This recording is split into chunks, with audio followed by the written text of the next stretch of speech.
Magandang umaga po sa inyong lahat. Narito po kami ngayon para sa isang panayam kay Alyssa Bermejo Gloria and then currently the PIO sa SSLG.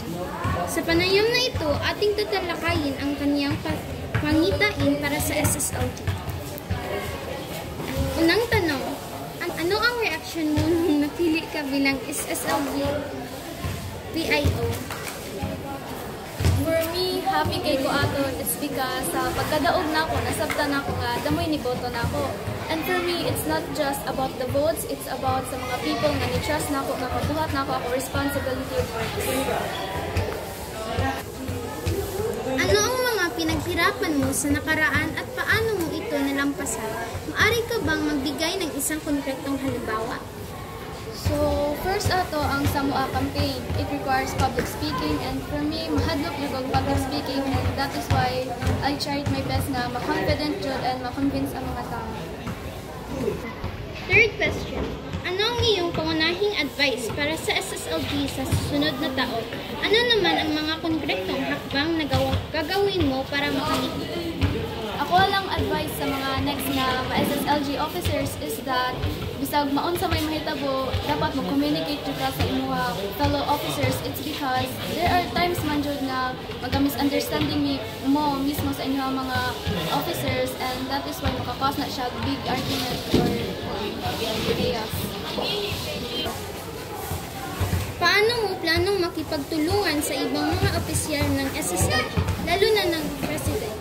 Ano ang iyong gagawin para matiyak na maayos ang pagtutulungan? So, more gihapon communication is a must if apel ka sa SSLG because ang sa SSLG manggod, it's not just the president ang mubuhat sa work, ang tanan, and by the means of communication and team building. Ano ang mga pangunahing alalahanin ng estudyante na nais mong bigyan pansin? Paano mo ito planong tagunan ng mga ito?